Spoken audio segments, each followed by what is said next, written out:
All right. Let's do it. Yeah, doctor. Okay, we are live now.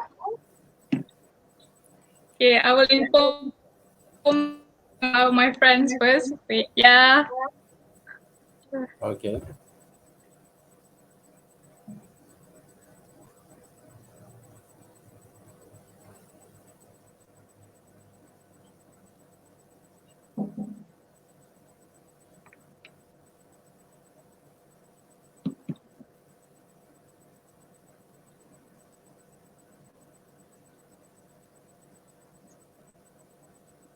Are live now.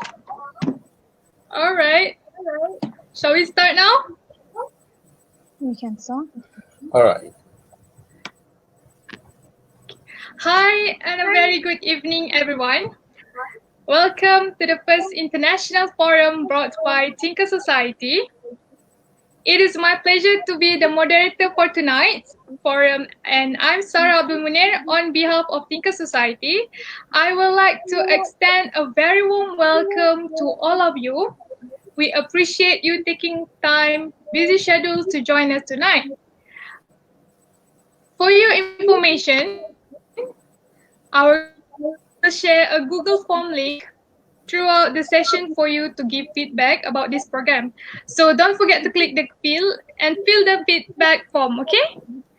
We hope you will learn a lot as we have lined up of knowledgeable panelists that will help us dwell further into tonight's topic, and we are honored to have them for tonight.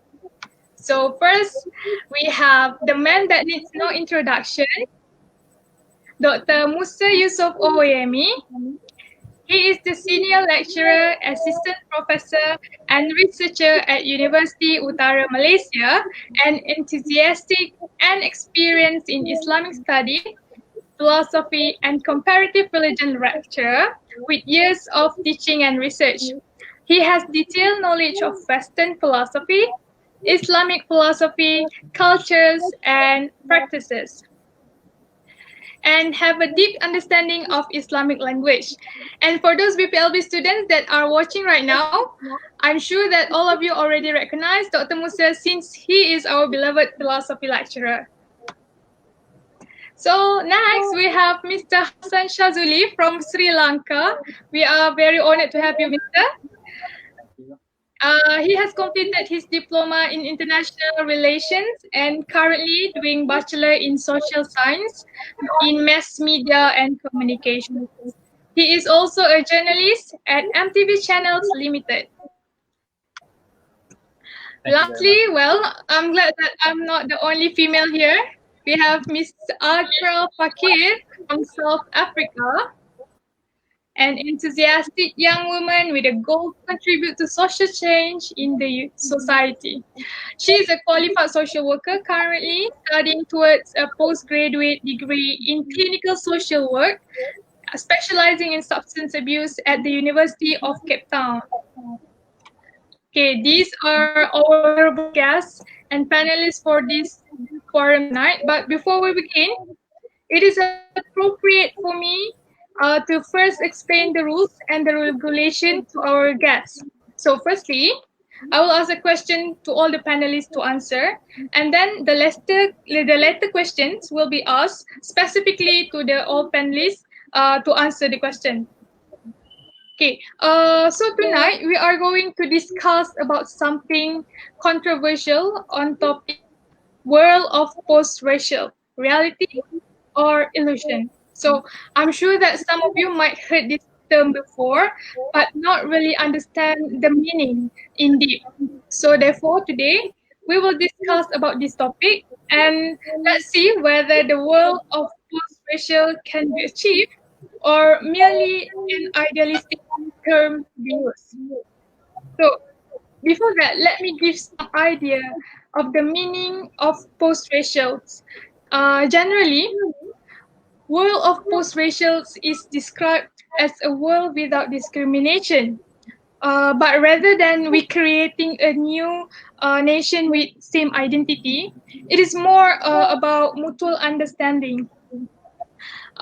which means that there is a world inhabited by different races who accept the truth that the essence of the world is diversity. As we can see, there are different cultures, different religions, language, and etc. As some of you might know, Barack Obama, the 44th President of United States, has promised in his presidency manifesto that his administration was going to be post-racial. His election victory did encourage hopeful liberals to posit the possibility of post-racials in society. However, we can still witness displays of racism that keep happening until today. The oppression against people of color, particularly in the recent case of George Floyd, is one of many evident racism that we can see still happening. Much has changed, but bedrock prejudice remains. Perhaps the claim that we live in the post-racial society is an expression of hope. Some say that it is just an expression of denial. There are many arguments during this matter. So we start with the general questions to our panelists. So, what is the definition of racism? And have you ever experienced it before? So maybe we can start from Miss Atra. Can you give us the Okay, so racism is the systematic oppression, discrimination, and prejudice of one group of people against another group of people based on their race. Now, in society, a racial hierarchy exists, right? And on the top of that hierarchy, we have white people. As we go down the hierarchy, the races become darker in skin color. So that at the bottom of the hierarchy are Black people. Now, have I experienced racism? Like I said, racism is systematic, so it has to do with macro systems and institutions and people who have power to dictate your life chances. In South Africa, I am identified as a colored person. So I'm not white, but I'm not dark enough to be Black. So I've experienced racism in the sense that my privilege and my access to resources is far less than someone who is white with a similar personal characteristics as me. But for the pure fact that she is white and I'm not means that her life is a lot easier than what mine is because of the color of my skin. And in the same way, my life is a lot easier than someone like me, but who is Black in South Africa. So have I experienced racism? Yes. I'm part of a racial and racist system, and I both benefit from it and I'm disadvantaged because of it. So how about Mr. Hassan? Have you experienced it before? And what is actually definition of racism in your opinion? Well, in my opinion, what I feel is that racism it has a very broad meaning, and the situation that it relates to, or maybe if I may rephrase it, rather its scope, is something that has been evolving and expanding over centuries.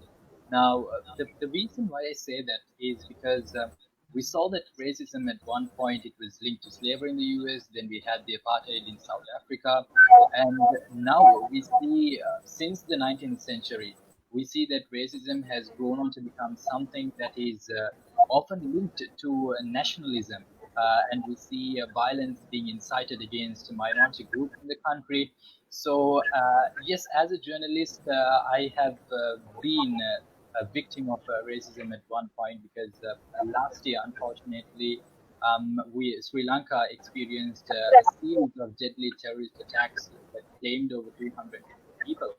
And then, as a reporter, when I had to travel to the field to report about the carnage or the tragedy that took place, I was questioned by the police for lengthy hours. And sorry, Mr. Hassan. Mr. Hassan. Yeah. Can you put your mic closer because the audience can't hear you clearly? Right. Is it audible now? All right. Right. I think so. Right.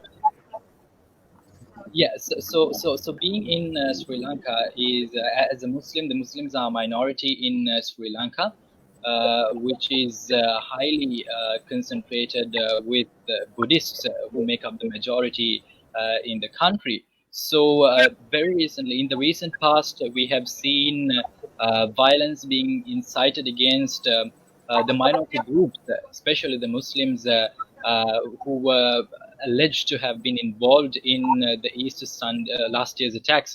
Like I was saying before, we had a deadly attack that took place last year, and since then the rift has deepened between communities, and it seems that eliminating racism right here seems to be a very tough call at the very moment because unfortunately, what we are also experiencing is that politicians feed on racism. They need racism to garner their votes, and we have seen them carrying out successful campaigns that were mainly centered around nationalistic ideologies. So it's a very pathetic situation that we are facing right now, but I'm pretty much optimistic that if all the relevant stakeholders get together and put in the effort, we can definitely achieve what we aspire for, that is a world without racism. I see. Thank you, Mr. Hassan. Dr. Musa, how about you? Have you ever faced the racisms, and what is your definition on racism?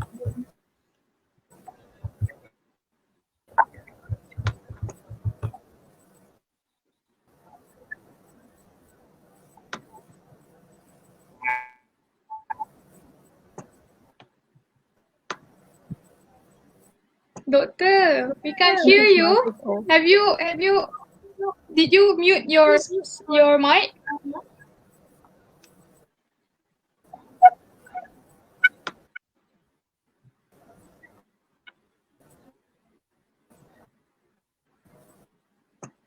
Do you have any problem with your mic, Doctor?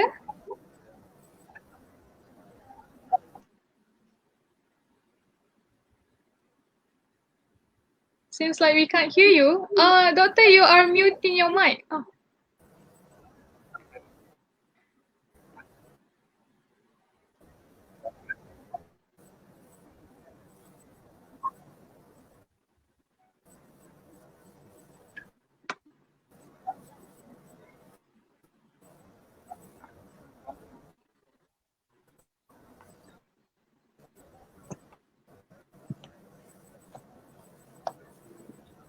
It's okay, Doctor. You can take your time. I think maybe there is a disruption in your line, your internet connection, I guess.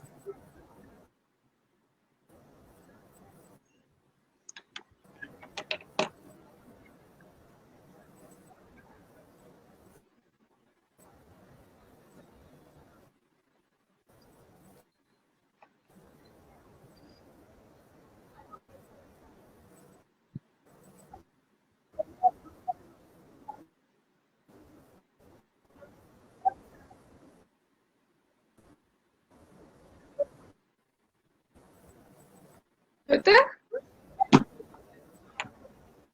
are you there? Actually, we can't hear you. How about you log out first? You leave the. Hey, wait, Doctor, wait, Doctor. Doctor, how about you wear your earphones?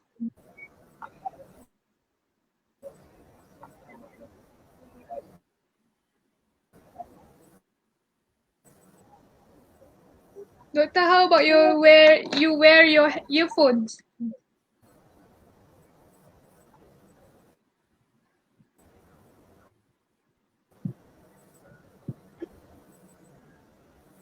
Okay, let's wait for Dr. Musa for a while.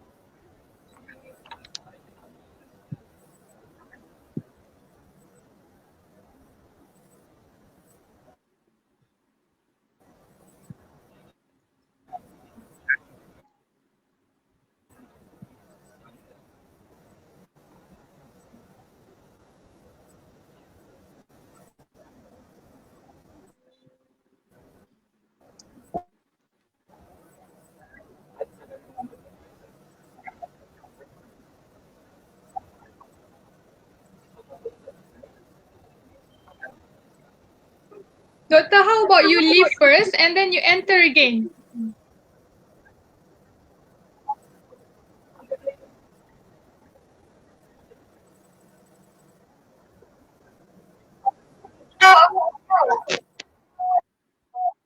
Doctor, how about you leave first and then you enter again to the yes. So while waiting for Dr. Musa, we can conclude that in Sri Lanka, Atra Fakir said that it's like the racism is about the skin color, and in in South Africa, I'm so sorry.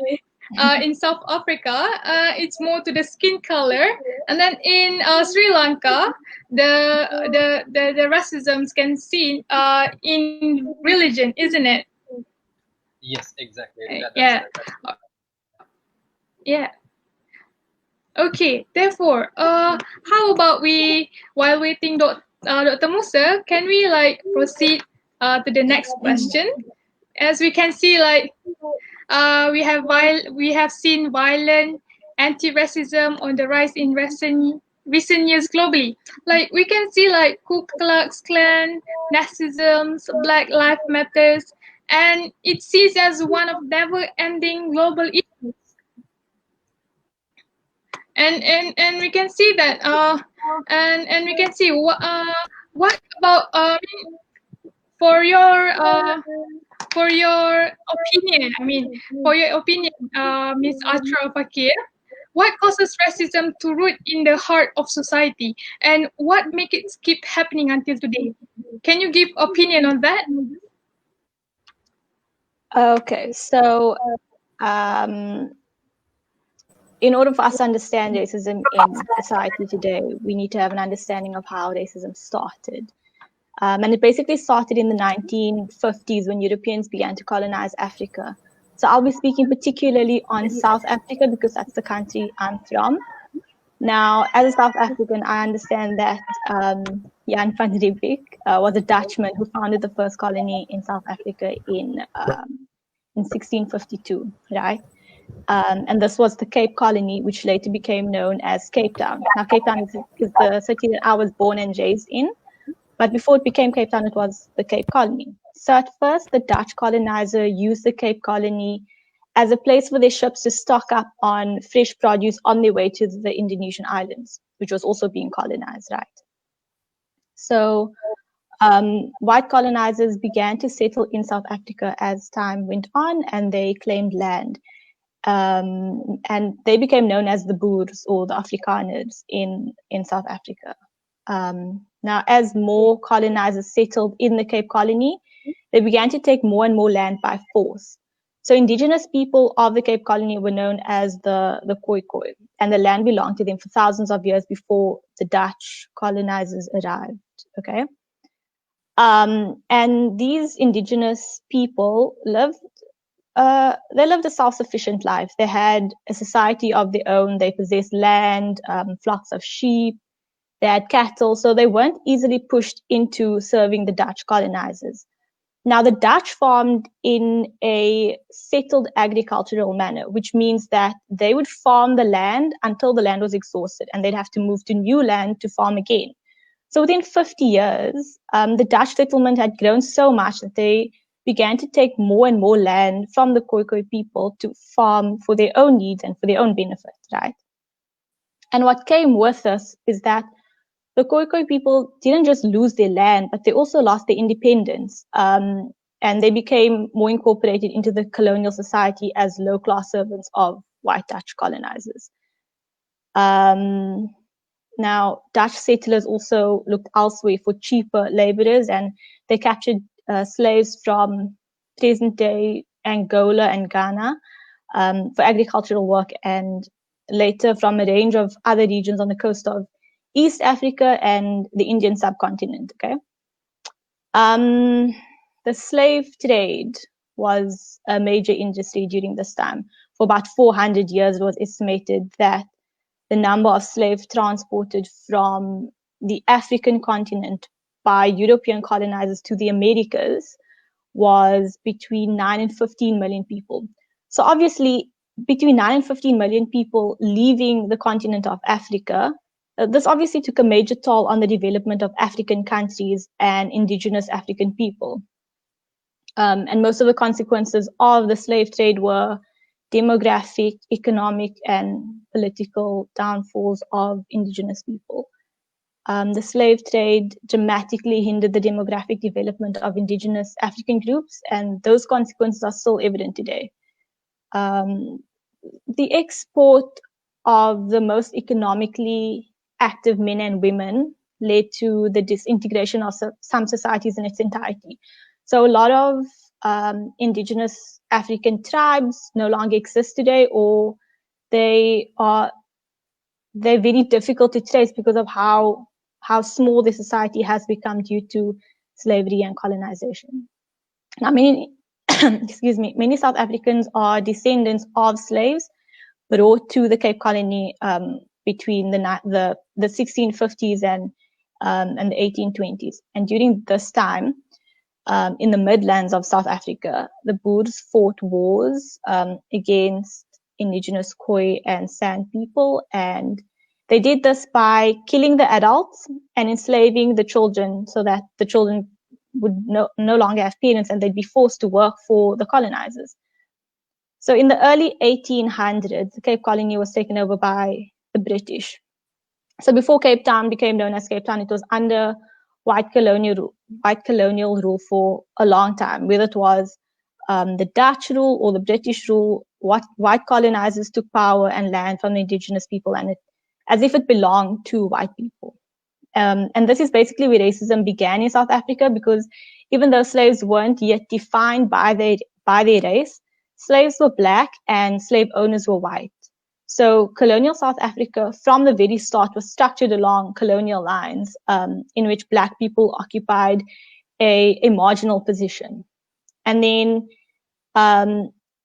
in the year 1807, reform laws began to give rights to slaves. This is also the year that the British government banned slave trade to the British colonies. And now, because the Cape Colony was a British colony, we no longer received new slaves, but whoever was already enslaved in the Cape continued to work as slaves until the 1830s, when the British ordered that all slaves be set free. So from almost 400 years ago already, white people took it upon themselves to enslave other groups of people for their own gain. And because of this dynamic where white people were in control and had power over the black people and other races who were enslaved, racism bred over generations. And this history has shaped the way racial groups see themselves and the way they perceive other racial groups. Now, white people would also, or the white colonizers would sexually use and abuse black bodies, which often resulted in pregnancy. So this brought a new generation of race, and this was known as the mixed race, which began to grow, right? And they became classified as colored people. So when we speak about racism, black populations, colored populations, and Cape Malay people, which I will speak about in a moment, and Cape Malay people, we share a common history, and that is slavery. So black Africans in South Africa were enslaved by colonizers and traded in the Americas, and Indonesian people who were enslaved on their islands, most of whom were political prisoners for denying or defying colonization, they were exported to South Africa, where that population then, who, like I said, they refer to as Cape Malays, they integrated with the mixed race people, with the colored people, and Cape Malay people now form part of the colored population. So fast forward over a century later, in 1948 came the apartheid system in South Africa. And apartheid essentially called for the separate development and differential treatment of different race groups in South Africa. Now, at the beginning of the apartheid era, already an act was put in place that demanded every South African to be registered according to their race group. People would be treated differently according to this race classification that was now formally recorded. Marriage and social integration between race groups were not allowed. white people and non-white people, or today we refer to non-white people as people of color. So white people and people of color couldn't go to the same beach. They couldn't sit on the same bench. They couldn't ride in the same train carriage. And that's how segregated people were under apartheid law, to such a quite a stupid degree, in all honesty. So apartheid system was a system that disadvantaged the population of the country that wasn't the color of the rulers of the country. So basically everyone who was not white was severely disadvantaged, and that was the vast majority of the country. So even the Group Areas Act, which was an act introduced in the 1950s as well, quite early in apartheid, that act moved people into designated areas according to their race group. So white people were given most of the land, and black people were forced to move to underdeveloped areas and places often far away from their workplace. And this history has shaped the way South Africa remains today. In the early 1990s, apartheid was abolished. Excuse me? So apartheid was abolished in the early... You can continue. Okay. It was abolished in the early 1990s, and then in 1994 we had our first democratic election, and that was only 26 years ago, when South Africa had its first democratic election and voted in a black president for the first time in South African history, right? Now, South Africa has a base constitution that is the law of the land, but the legacy of apartheid is still evident and it still exists. We haven't had the necessary degree of social reform to correct the wrongs of the past. So even though we no longer have the rules of apartheid, or we don't have slavery anymore, the system still exists to a certain extent. White people are still disproportionately in power. They own most of the country's resources, and they have the most influence in comparison to colored and black people. And black people who make up 80% of South Africa's population, right? This is according to the last census that was conducted in South Africa. Black people make up 80% of South Africa's population, but they have very little in terms of land, in terms of power, wealth, and even opportunities. So, are we in a post-racial world? No, I would say we are definitely not. I think that people of color are still oppressed, particularly black people. Black people are still being treated as less than, and white people still have all the privilege.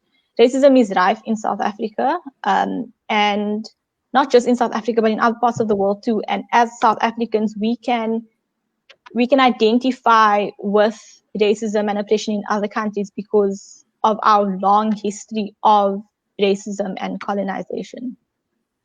So I think that we need to understand... Sorry, pointing. No, so you can continue. Just to wrap up, I think it's important that we understand our country's history, and how it relates to other parts of the world in order to understand the depth of systematic racism. That is my conclusion. Thank you, Ms. Atra. So I can conclude that the racisms in South Africa, I mean, you mentioned earlier that the racisms is causes during the colonization of whites, is it? Yes. So it's due to the slaves and it's the colonization of the white. So as we can see, other than causes mentioned by Ms. Atra just now, this racism is full not only by the people but also by the media. So some members of society might express negative racial attitudes towards each other as influenced by media content which promote racism. So as a journalist, Mr. Hassan Shazuli, What is your opinion on how media's professions portrays crucial impacts in achieving post-racial world and the roles in meaning that the roles of media to lessen hate speech and online racism?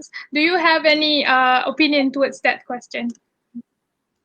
Well, definitely. It seems to be a very broad question that must be said at the inception. So, okay, let me divide this question into three parts. So, basically, I would be touching on uh, what the strength of the media is, and how and why the media has failed in its role to curb racism.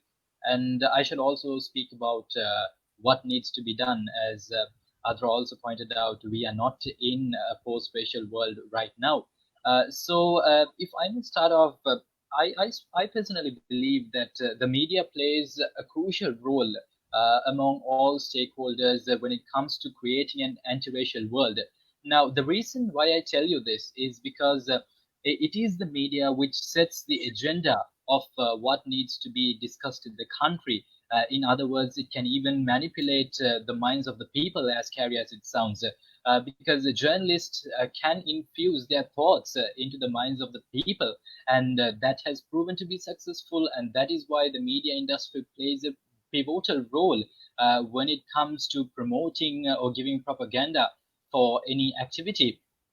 So I think if we go through the past, I think we have seen how the media has played a negative role, I must say, when it comes towards influencing racism. Because I think most of you all might be genocide in Rwanda in 1994. When there were two classes, the Tutsis and the Hutus, who were involved in that particular racial conflict. So we saw that during that time, there was a radio station that egged on the Tutsis to kill the Hutus, which is a very dangerous situation. And mind you, this was in 1994, way before the television media network was strong. We were just relying on newspapers, I think, at that time. And nowadays we see it, and at that time we didn't have social media as well. So today now media has grown, its role has expanded, and I think I was doing a reading today with regard to the number of social media users, and that particular report showed that there are massive 3.8 billion social media users as of January this year, which is very important to understand the role that the media can play. So when we talk about the media, what I feel is that we should not confine ourselves to assume that the media is something that is limited to a newspaper, a television, or a radio station, because those days are gone. Now, like I said before, we have social media that has entered the fray. We see hate speech being propagated across its platforms. And whenever there is a national emergency in the country, whenever there is some sort of riot taking place, especially as far as Sri Lanka is concerned, we have often entered a phase where social media has been banned from the country because small incidents, a few comments can instigate large scale violence in the country. But if I may tell you how the media has failed in its task, in its, or rather its responsibility of curbing racism, I think maybe if I may think from a realistic point of view, and maybe based on my personal experience as well, I can say that most media outlets are owned by politicians, or they either own politicians. So that's where things go wrong. Wrong. I mean, facts that must be said. Because so let me tell you how this works. Now we are living in a world where racism is widespread. It is rampant, and then we also have politicians who want to retain power, who want to retain power as much as they can. So, like, given the fact that politicians and the media have a very important connection between them, we see that politicians who spread racism, who in fact feed on racism just for the sake of garnering votes, use the media to propagate their particular ideology. And where the media has made a mistake is that they have not called a spade on most occasions. We often see that they are they at and based on my personal experience, I have been told that during some election campaigns in Sri Lanka, there were certain media outlets which even sponsored advertisements for politicians, which is a very, very pathetic situation, I can say, because maybe the politician does not really want to spread racism in the country, but I would say politicians have a lethargic attitude towards curbing racism, because that is what that they use to drive them to garner some votes. So what I feel is that the media must always make sure that they do not link up with politicians, that they do not maintain ties for the wrong reasons, because that in the end is thwarting the process of, in fact, making sure that we enter into a world which is sans racism. And I believe that's the aspiration of everyone. So maybe if I may take you on um, how we can use the media to curb racism. As you said, what are the specific roles that it can play? Well, I feel that we cannot rely only on the media to do wonders, because if we are to curb racism, in my opinion, it requires a combined effort, a concerted effort that involves the participation of several stakeholders. It could be the media, it could be state entities, politicians, civil activists, and even human rights campaigners, to name a few. Maybe, if required, the media can play a main role in leading the fight against racism. But we cannot rely solely on the media, because now you see, since the death of George Floyd, since that incident transpired in the US, we see wide-scale protests taking place across the globe. The media attention is there, the spotlight is towards that. But based on the manner in which things have turned out during the past few months, or the past in history, with regard to certain incidents that have come up, one can strongly argue that within a few months, these protests might die down, and the spirit of fighting for racism might be lost, because within a few months, everything will be back to normal. The people will resume their day-to-day activities. Media attention will be taken away from the protests, from the fight against racism. And once again, sadly, what we need to understand is that often what has been proven throughout history is that it requires a tragedy for us to remind that we have to fight against racism.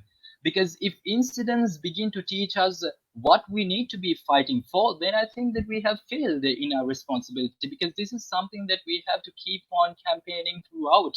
This is something that requires an entire overhaul of the system. So I think media as a whole is very powerful. So we cannot expect individual journalists or reporters to come out, because their strength is not enough. But if we are to expect journalists or reporters to voice their concerns regarding certain issues, I think most of the journalists will have to do that if they are to beat the power that media houses have as a whole. So, and like I said before, I might also stress an important point, that is the fact that social media plays a very important role as far as propagating hate speech is concerned, sadly. So social media companies must also make sure that they censor all sort of content that incites violence and racism. So, like I said before, the media, we should not go behind politicians for the wrong reasons. We should always call a spade a spade. And like I said, it is a concerted effort. If we are looking at an era where racism is completely void of our society, void in our community, then every one of us needs to chip in. Because right now, if we look around, we are treading on a very precarious, we are in a very precarious situation, if I may be precise, because racism is something that stems out of the divisions that have been created in the community, and the divisions already exist. So first of all, I think we need to wipe out this concept of divisions, because we have created divisions like the minority community, the majority community, then we have the blacks, the whites, the coloreds.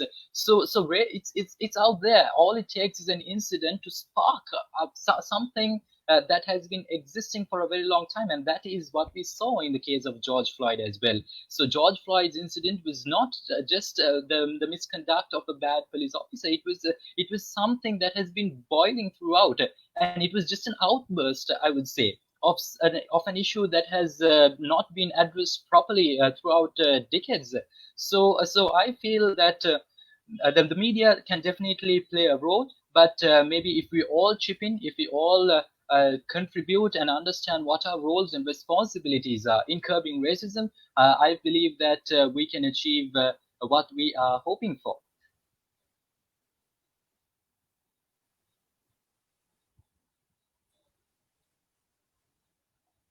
I'm sorry, you're not audible. I think your microphone is off.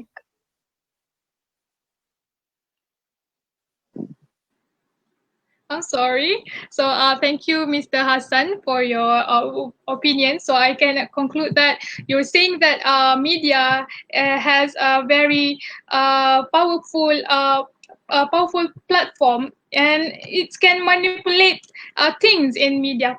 So you see that media is very powerful, and journalists can infuse their opinion. Therefore, people cannot take granted through media, isn't it? So thank you very much, Mr. Hassan. So this question for Dr. Musa. Dr. Musa, can you hear me? We still cannot hear you, Doctor. Doctor, can you? Have you opened your mic?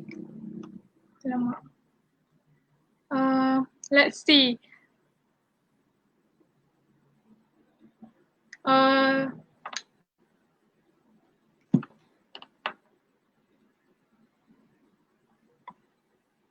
Doctor, did you say something?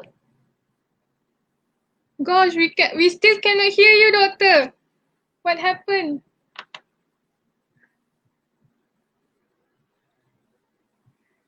We still cannot hear you. Um,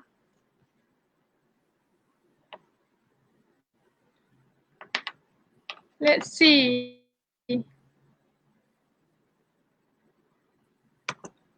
Do you have any internet connection problem? No? But we cannot hear you. What's the problem actually?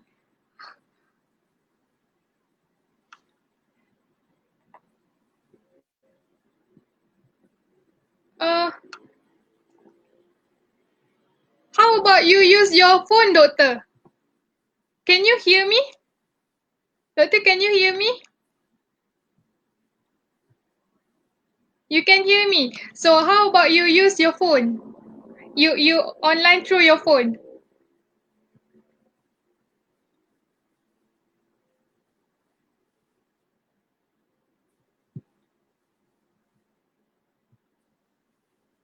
Maybe Doctor need to check your phone connection. Doctor, how about you online through your phone? We will send the link and then you enter again.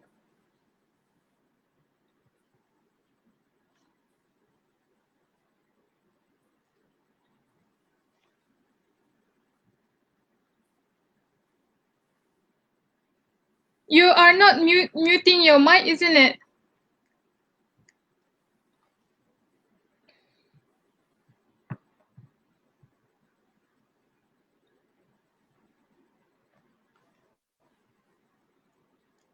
So, Doctor, how about you use your phone? We will send the link. How about you on your phone first?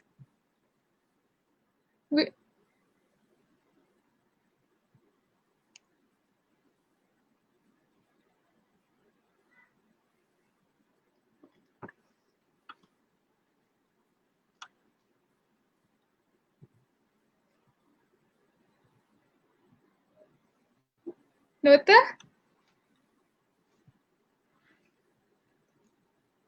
Can you use your phone?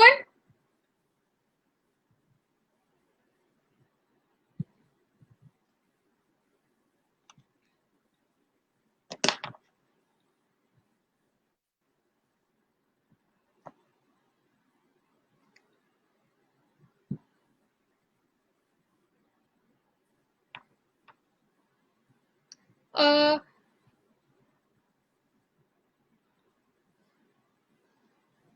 you, Doctor? All right. While waiting for Dr. Musa, how about we open for question? So, is there any question for the audience from the audience?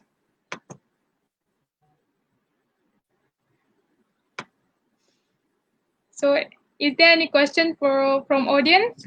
All right. Okay, Dr. Musa. Wait, yeah. Okay. Okay, Doctor. Wait, let me add you to the stream. Can you leave? Can you leave through the? Okay.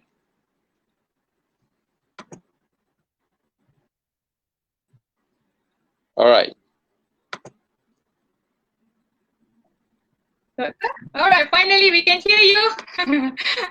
So, Okay. Dr. Musa. Yeah. We can see that the world lately erupted in protests responding to the police killing of George Floyd and come out with the protest Black Lives Matter, with many turning violent and resulting in extensive property damage. So, Dr. Musa, I have a question for you. Is demonstration a practical effort to combat racism issue or cause riot in society? And what is the actual practical way to do? And if you want to answer the previous question, you are very welcome to answer that question. All right. Thank you. Let me About the start. Let me start definition, from the previous question. All right. Then I'll link it up to this question. All right. Okay. Okay. Now, racism, as we know, has both biological and social construct. And I think our discussion today is centered on the social construct of racism. So when we talk about the social construct of racism, it has the individual and the systemic, or what they call institutionalized racism, right? So the problem we have today is that you have a situation in which, because of the institutionalized racism, it has sieved into individuals, right? Because when you talk about individuals inculcate the idea of racism through the institutions that we have in the society. And when we talk about institution in the society, it starts from the family institution. Now, in our micro family, if we look at our family, even within the family system, you have a situation in which the family give preference even to children who have light color than those who are a little darker, right? And if we look at our society today, you see the cosmetic industry coming out with all sorts of, it is said to be a billion-dollar industry anyway, where people try to make sure that they look whiter than is natural, right? All of this is because of the racism that has been built into our institutions, right? Starting from the family itself as an institution. Now, going to the larger group, we have what we refer to as systemic racism, right? It may not be overt. It may not be something which is apparent at the first look, but it is something which we come to realize as we deal with institutions. So you have a situation in which policies are made which marginalize certain groups, either because of their ethnic differences, or because of their group differences, or because of their color, in the case of the US and some other people like the sister from South Africa just said, right? So you have a situation in which these are institutionalized. People are treated differently based on the group that they belong to, right? So that is institutionalized racism.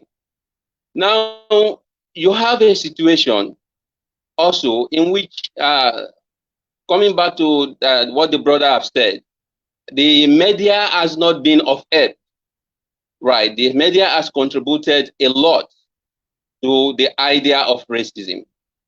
Now, I said this because when you look at even those who work in the media industry, when you look at some of the dramas they play, some of the film we watch, and even in the academic industry, when they want to make examples of those things that are subhuman, of those things that are less than sensible, you see references to the African continent.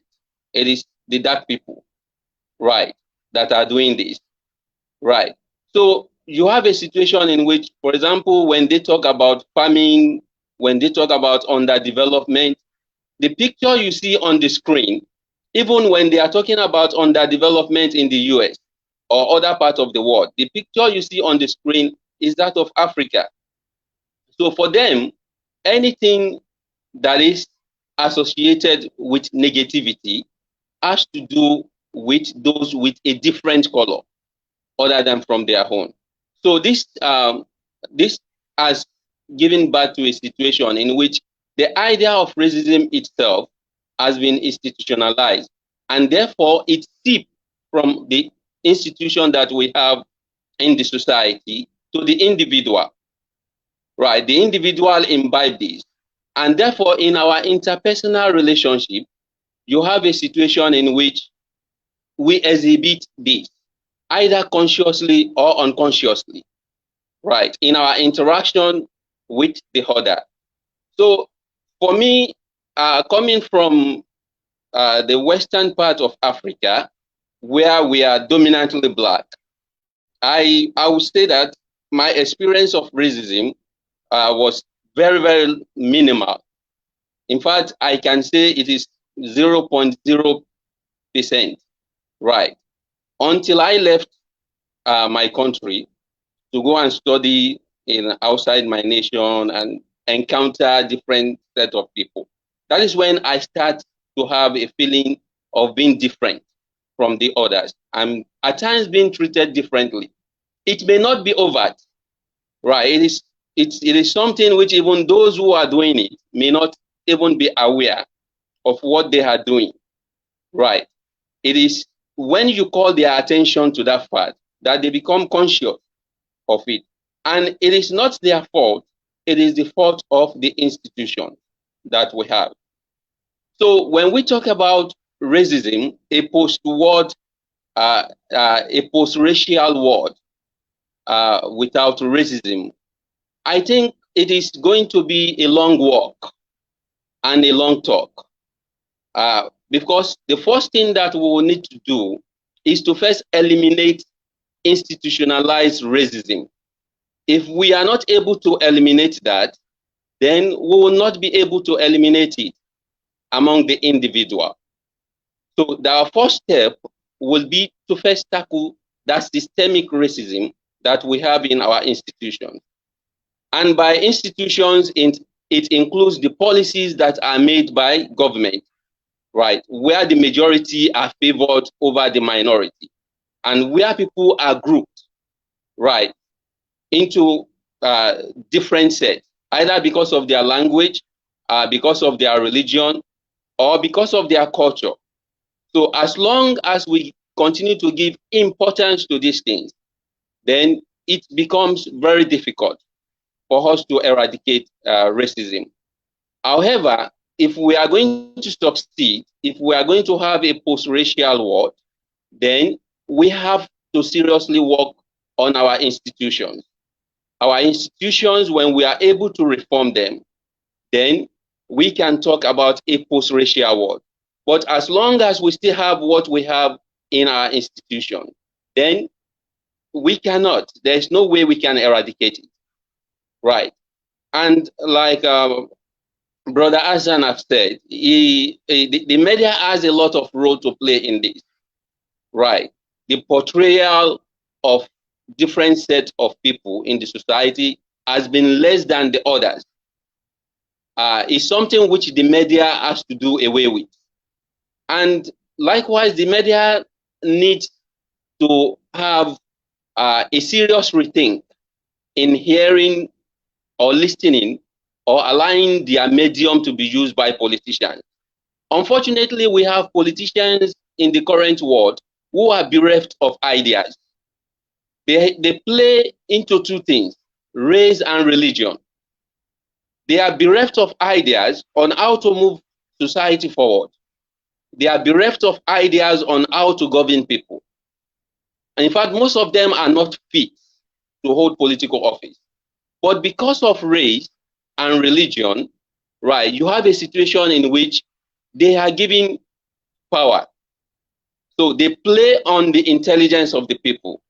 And to our surprise, just as we have a situation in which you have Obama becoming the president of America for the first time, and people are saying that perhaps there is going to be hope in the race relation that you have in the US, which, of course, we all know is the pace setter for the world.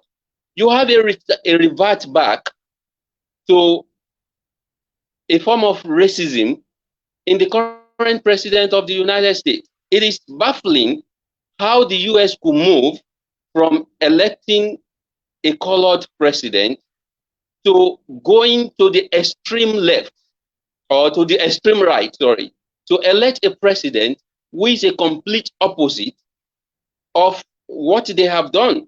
It's like they moved forward a step and they went back 10 steps, right? Because if you look at what has been going on in the US today, you are going to realize that even during the time of Obama, unfortunately, he was not able to do much to eradicate systemic racism in terms of reforming the institutions that you have.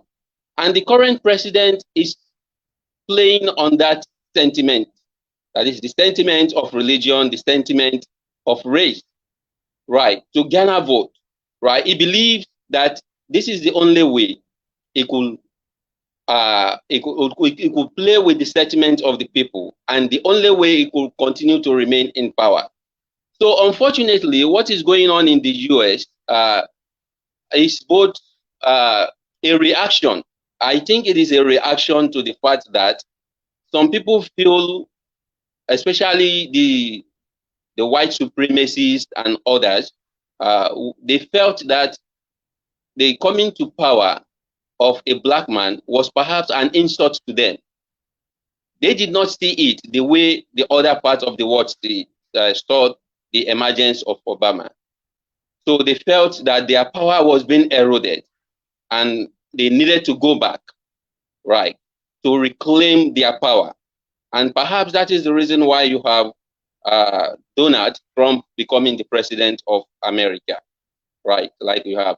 So on the protest, I think protest is a legitimate way. It is a democratic way to voice one's disapproval of what is going on in the society. But violent protest is not something that we need to encourage, right? You cannot say because you want to claim your right, then you start destruction in the society. That is not something that is welcome, right? That is not something that could be allowed in any society, in any sane society, so to say. It's not something that is acceptable. But protest, a peaceful protest, is a legitimate way to ask for your right. And I think those who are protesting in the US, as long as they remain peaceful, they have a legitimate way, that they have the legitimate right to continue with this protest. However, the protest is not enough. Just like Brother Hassan said, after some time, we are going to forget. In fact, the media will stop covering this protest.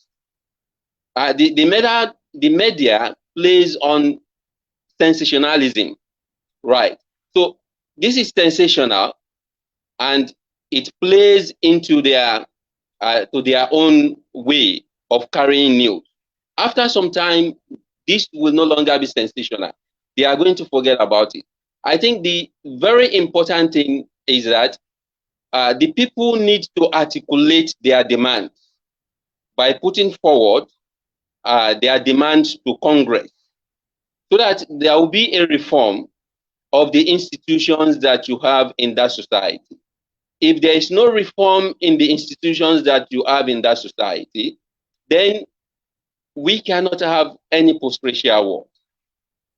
What you are going to have is that the world will go to sleep after some time, and then another tragedy will come up, and then people will protest again.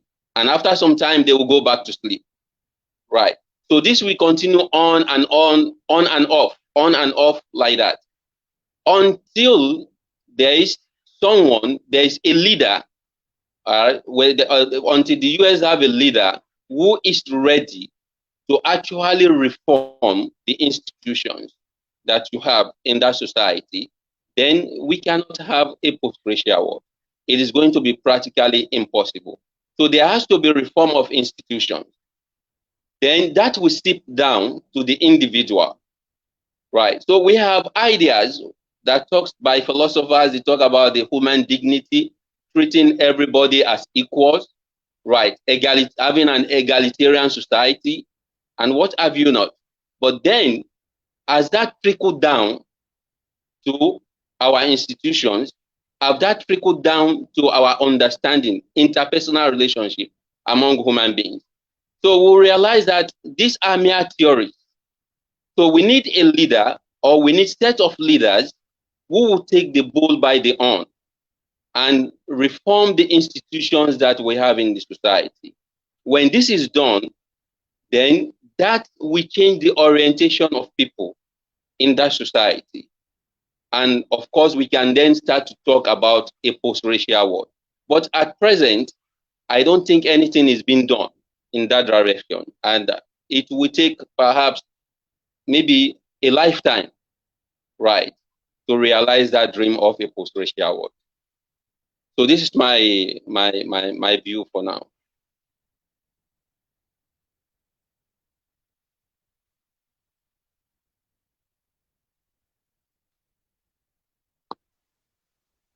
Your mic, sorry. Can you hear me? All right.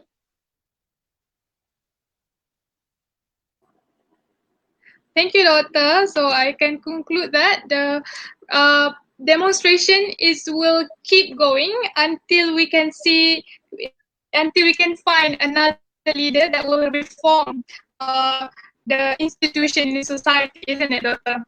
So yeah, thank you the very much for demonstration your can opinion, continue, Doctor. So but then until we have leaders who are ready to take the bull by the horn, there will be no change in the society. I see. Right. All right, Doctor. Okay, so thank you very much to all the panelists for their fruitful sharing. Now that we have discussed about the topic, let us move to the next session. So for now, we will open the forum for the audience to ask any question regarding on what we have discussed earlier. And I'm sure that our panelists will be pleased to answer them. So it seems that we already received a few questions. Let's see for the first question. Let's see. Seems like we have already found. Okay, from Juliana. Okay, her question was, can we consider country like Indonesia and North Korea as a great example of post-racial world? And what is your opinion regarding that? So it's open. Any panelists to answer this question?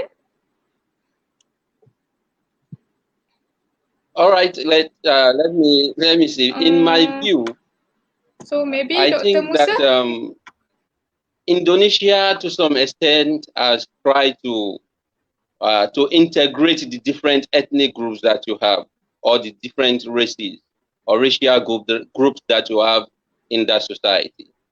They've tried, post-independence, they've tried to integrate the different racial groups, right? Unlike some other society would still maintain the differences among the races that you have in the society. So to a very large extent, yes, Indonesia have done something in that respect. their model of integration is something which which the world can learn from, actually, right? Now, as for North Korea, I'm not really sure about the racial differences that exist in North Korea, but I think perhaps because of the model of government that they practice, the communist form of government, perhaps they may not have this problem, or it may not be apparent to us as outsiders. But for that of Indonesia, I think they've done something commendable, right, about integrating the different races that they have in the society, right? Okay, thank you, Doctor. Hope the answer is fulfilled. The question been answered. So the next question we have Ayuliana. So Ayuliana have a question for Miss Atra. What do you think is the best way to approach a racist person in order to change their mind? Okay, so I think we all have a bit of an ego. And if you want to change someone's opinion on something, you cannot attack their ego. It's very difficult not to get frustrated and angry when someone is racist.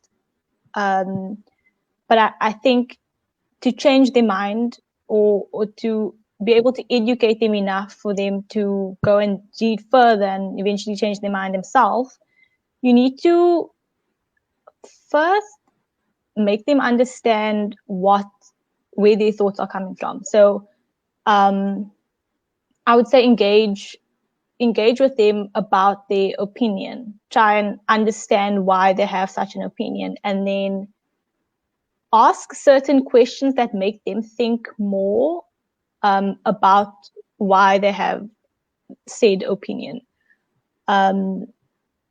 It is very difficult to change someone's mind, especially when they set in this very racist, staunch belief.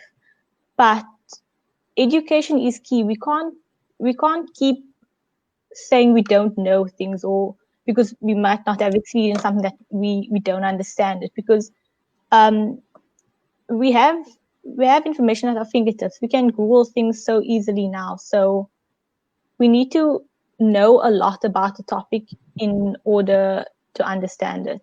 We need to read as much as we can, and through education, we will definitely be able to have more compassion for each other. So the less we know, the more ignorant we'll be, and the more racist we'll be in that sense as well. So if you want to change someone's mind, you need to educate them in a way that triggers them to want to go and learn more, and not just triggers the ego. So yeah, I hope that answers your question. I think I support that opinion, right, by Sister Atra. Like Plato said, that education is conversion, right? So education is key to changing the opinion of people about the issue of race. And if you look at what is going on in the US now, you'll see that it is not just the blacks that are protesting. It is not just the people of color, right? You have the whites among them who are protesting against this systemic racism. So to a very large extent, I think when we talk about the Generation Y or the millennials, I think with the amount of information available, the amount of communication that you have with different people from different parts of the world, it has helped to a very large extent to educate them, right? They don't attach much importance to race and differences as much as perhaps my generation attach much importance to racial differences and ethnic differences and what have you. So to a large extent, education have done a lot in that direction, right? So you have some people changing their opinion as a result of education. But nonetheless, a lot still needs to be done. A lot still needs to be done because as human beings, we have what I call the herd mentality, right? Someone may not be inclined to be a racist, but when he continues to move with a set of people that are racist, right, unconsciously that seeps in. And when a person is in a society where you have systemic racism, that person may not be conscious of the fact that that really exists, right? So that is why I said that it is very important that we talk about the institution also. And in cultural studies, we learn that it is easy to change other things in the society. But when it comes to belief, belief is something which is very, very difficult to change, right? So with education, with leaders who are ready to change things and to make things happen, I think we can have a better world, a world that perhaps will gradually move towards eradicating the idea of racism, right? Perhaps in your lifetime, in your generation, you are going to witness that. It's possible, right? So it could be a reality in the not distant future. So for me, I hope that the new generation, especially the millennials, will effect the change that is needed when it comes to the idea of racism. Right. All right.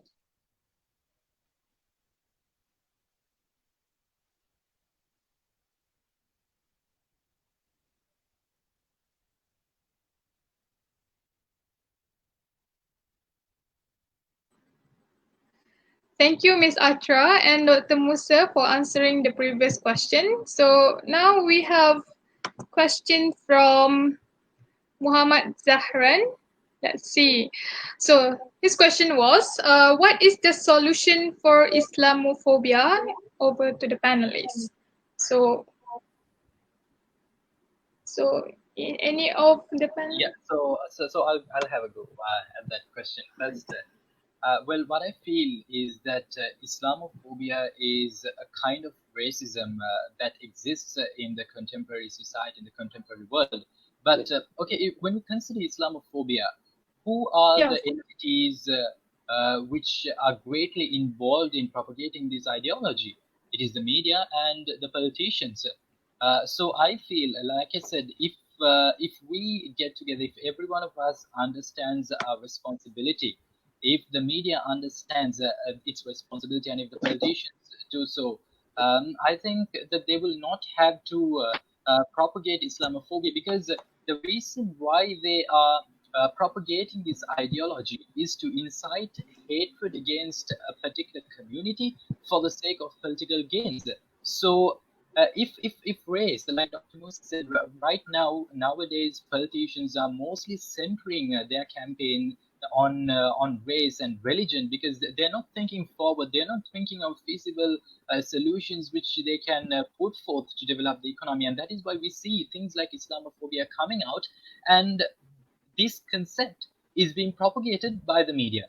So I feel if the media understands its responsibility, then this would be, we can curb this to a great extent. That would be one of the main solution, as far as I believe, because that's where it all starts from. So I hold two entities accountable. The first is the politicians and the media. If they understand their responsibility, I think Islamophobia, we can completely wipe off Islamophobia from this world.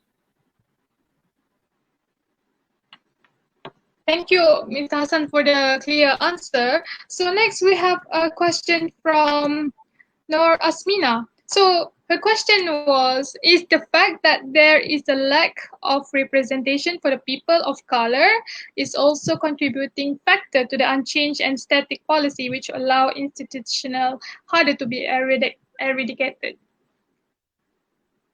So maybe Dr. Yeah, Musa can answer the question. I think that is one aspect of it. I think that is one aspect of it. There is a lack of representation. Why? Because I think if you look at the US, you have to, for example, you look at the US, for example, where this is rampant. You have to ask yourself how many of them are in a position to change the policy, are in a position to change the policy of the government. So not many, and many of them don't have the same chance, the same privilege that the whites have to effect policies which are not favorable to them. So I think that is a part of the problem. A lack of representation is a part of the problem. And the problem starts with a lack of opportunity to have education, a lack of opportunity to have the same level of employment like the privileged have in that society. So once there is a lack, there is a lack of opportunities right from the starting. Eventually, along the way, they fall aside. So that results in a situation in which they are underrepresented in institutions that you have in the society. And because of that, their voice is less heard when issues are discussed, when policies are made, right? So they are not taken into consideration when policies are made. So this is, I think, is a part of it. There is a lack of representation of the people of color in that sense. So it's part of the problem, right? But it still reverts back to the same thing. The problem of systemic elimination of the people of color, right? Because they are not given certain rights that are given to those who are privileged, right? So what we call the white privileges, for example, right? So because of this, they lack representation in places that matter, in places where that their voice could be listened to, right? So, for example, I was looking at the CNN during the heat of the George Floyd murder by the police, right? And Ben Carson, who is a minister in the Donald Trump administration, and I mean, a sensible person or a person who is interested in changing things would have come on air to show his dislike for what is going on. But from that interview, what I see was someone who, perhaps in an effort to keep his job, was trying to kind of moderate the response of the administration to the incident. Like, many people have criticized the administration for not doing enough, for not responding in the right way. And instead of speaking for the people of color, he came on air and he was even trying to defend the response of the government. So I don't think that these are the kind of people that that will truly represent the aspiration of the people of color, right?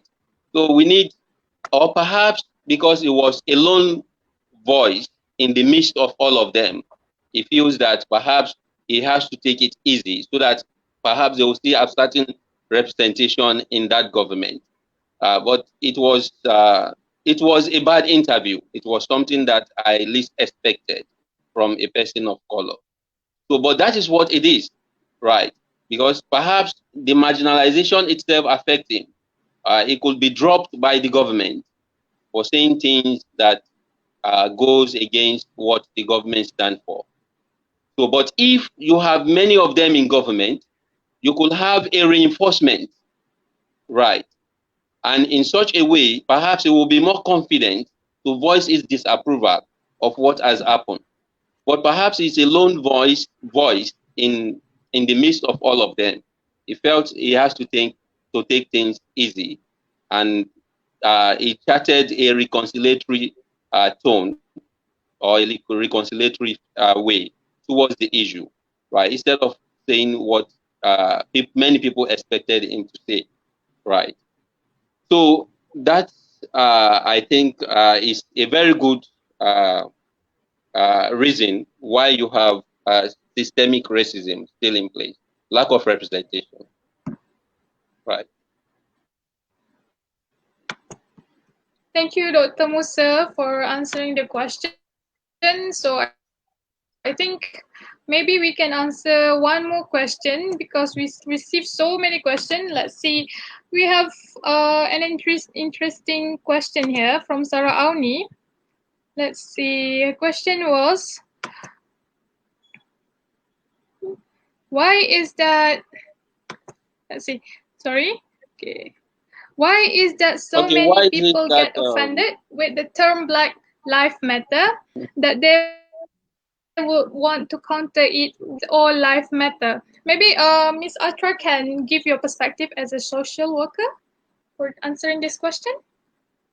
I think most people don't understand why Black Lives Matter is a movement, why it's Black Lives Matter particularly and not just all lives matter. Where the question? So I think people who typically get offended by Black Lives Matter is usually people who are not Black. It doesn't pop up. It's popped out on the my question is there. Yeah, it's it doesn't show. So the question.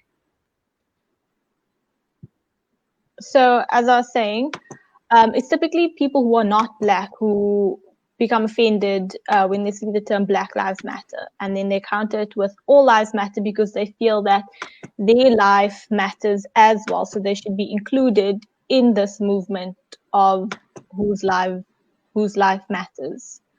So I think it again boils down to just not understanding. It's okay. Doctor, do you have any? It boils down to not understanding what Black Lives Matter means. Not understanding how it came about, why it came about. So when people say all lives matter, I think that they do feel quite insecure, and they need to kind of make themselves feel better in a sense, and also say, oh, my life is also important. Like, yeah, it's a misunderstanding that people have. If you are Black, you are more likely to be disadvantaged, to have your life taken for granted. So saying Black Lives Matter draws attention to Black lives specifically because it is the most vulnerable in our society right now, and it has been for a long time. So I think that's why people get offended, because they don't understand and because they feel insecure and they feel that their life also matters. Yeah.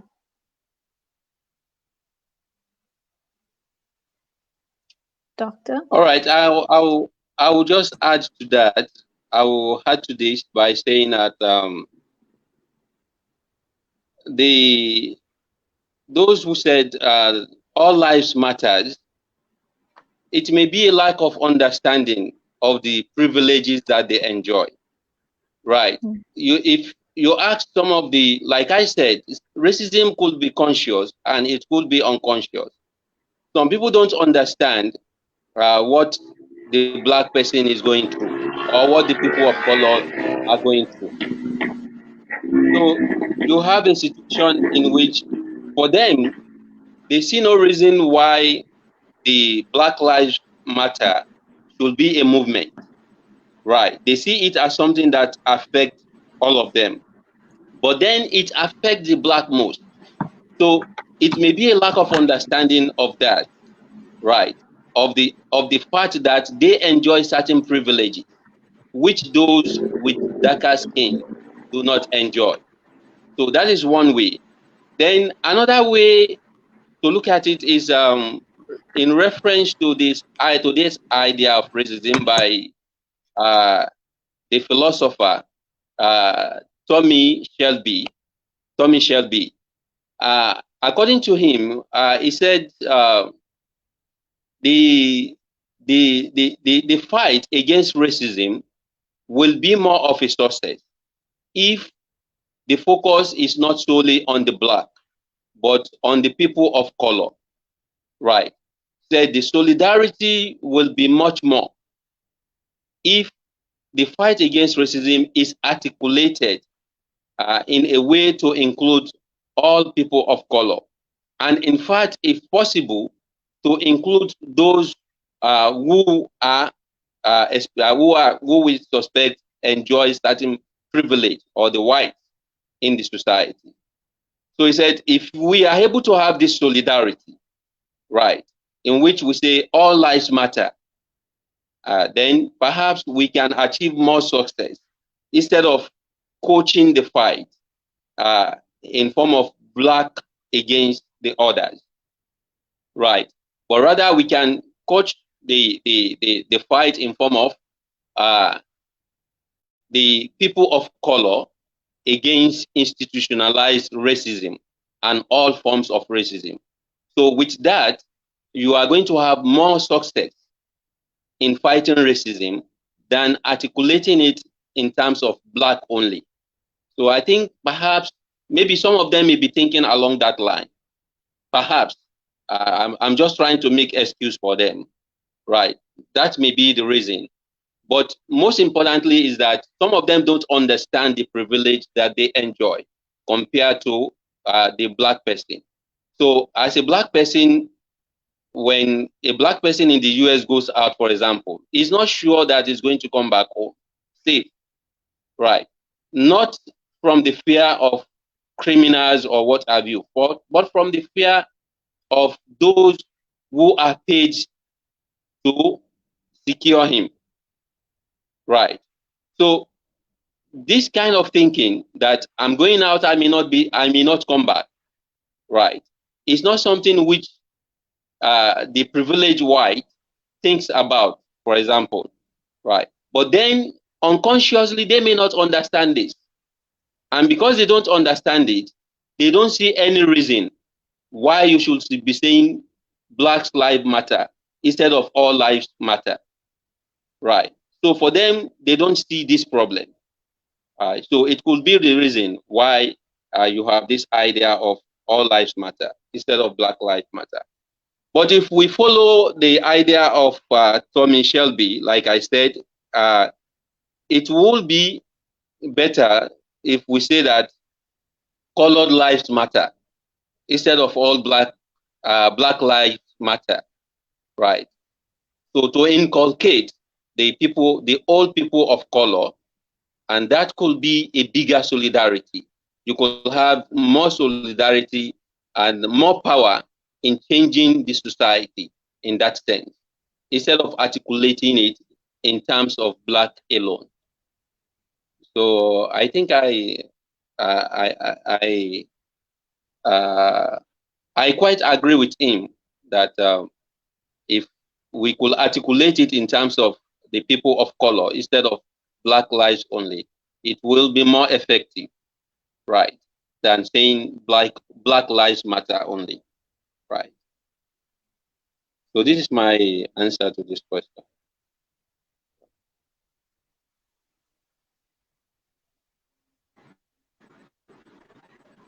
Thank you, Doctor, for answering the question, and also Ms. Atra and Mr. Hassan. I think this question will be the last question for the panelists, since we are running out of time.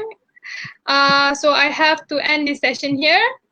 First, I would like to thank our panelists for their time tonight, and also to all of the viewers for your active participation in this forum. So I would like to apologize if there is any lacking in my part as a moderator for tonight, since we face so many problems like data distraction of internet. That is all for now. So inshallah, we will meet again in the next forum. So thank you, Dr. Musa. Thank you, Ms. Asra and Mr. Hassan. See you again. Thank you very much good night and have a nice day. Thank you very much. And nice to meet you, Mr. Hassan and Mr. Atra. Thank you very much. All of you too. All right. All right. I will end the broadcast. Thank you all. Thank you.